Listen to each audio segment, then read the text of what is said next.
Well, the interim president of the Central African Republic was recently here in Washington, where she renewed her country's plea to the international community for continuing support. I would like to welcome to the stage. At a well-attended presentation at the Brookings Institution, Interim President Catherine Samba Panza talked about her recent initiatives to bring peace and facilitate development in her embattled country.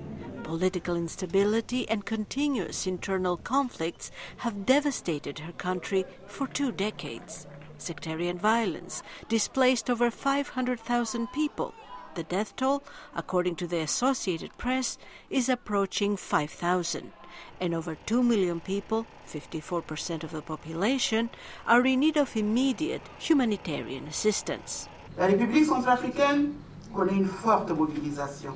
In the Central African Republic, there is a strong mobilization of humanitarian organizations with the intervention of more than 90 international NGOs.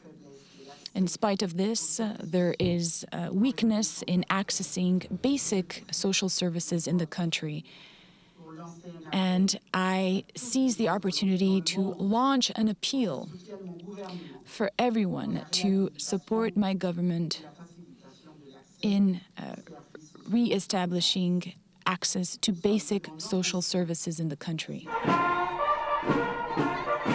President Samba Panza assumed office in January 2014 with a dual mandate to end the ongoing violence and prepare the country for national elections in 2015. She is also promoting economic growth as a way to fight divisiveness. This is why it is urgent, in the short run, to create wealth and jobs in order to cover the expenses of the state, but also to create opportunities for training and new jobs for these young people who are not working and who become soldiers in armed groups. In an exclusive interview for Voice of America, she talked about signs of change in the political landscape of her country. The U.S. Embassy recently reopened in the capital, Bangui. La sécurité est revenue vraiment nettement à Bangui. Security has clearly returned to Bangui, but in some places in the east, there are still pockets of insecurity. With the arrival of UN peacekeepers, we hope security will return to those places, but also to some areas in the west. The Muslim population of the country was displaced by ongoing violence. Are they beginning to return? Oui, tout doucement. Yes, slowly. We are registering arrivals at kilometer 5, and to the interior of the country as well, Muslims are returning. The Seleka, a Muslim rebel coalition, have broken up into splinter groups and are perceived as an obstacle to peace. Nous espérions, nous, avoir des interlocuteurs identifiés. We had hoped to find partners in the Seleka and Antibalaka, so we could make progress on political dialogue and reconciliation. Unfortunately, there are internal problems that have led to infighting. We are witnessing the breakup now of these armed groups, which is not helpful. Under these circumstances, fulfilling her mandate of holding elections in February is going to be a difficult task. Comment organiser des élections quand la moitié du pays? How can we organize elections when half the country is still insecure, when the state is totally destroyed and not yet reconstructed, when there is no government administration redeployed to these areas? It is to address these important issues that the National Election Authority, with help from the international community, be set up.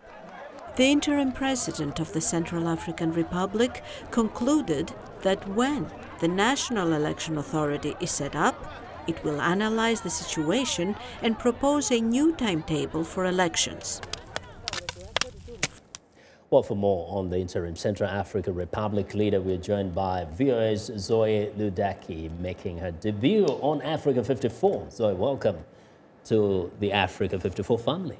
I'm glad to be here, Vincent. Yes, a good report there. Now, the president there has definitely Talk about a very, very, very serious situation in her country. What do you think she was trying to achieve with that trip to the United States?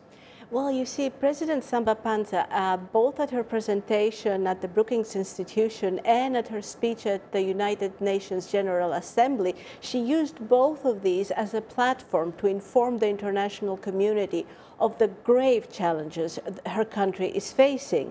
And also, she wanted to stress the fact that, you know, things are improving. Little things are improving, but she needs the continuing support of the international community. A phrase she kept repeating all the time was, together we can do better. Mm-hmm. And by saying together, she meant the United States and the international community together, with their help, her country the situation will improve. So what exactly is she asking for from the international community?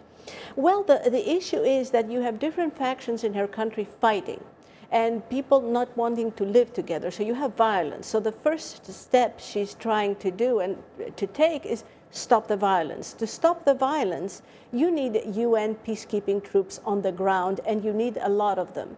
Right now, 65% of the UN peacekeeping troops are on the ground, and she needs all of them to be there. Another thing she mentioned at the United Nations General Assembly speech was that she wants the international community to reconsider the arms embargo that has been imposed on her country, because she believes if the Central African troops can help the peacekeeping troops, things will be better. They know the terrain, they can help. So basically, she was here to tell the international community how serious things are and that they need to stand by her country. Wow. Zoe, thank you very much for sharing that with us. Thank you. Okay, that's Zoe Leoudaki reporting for us.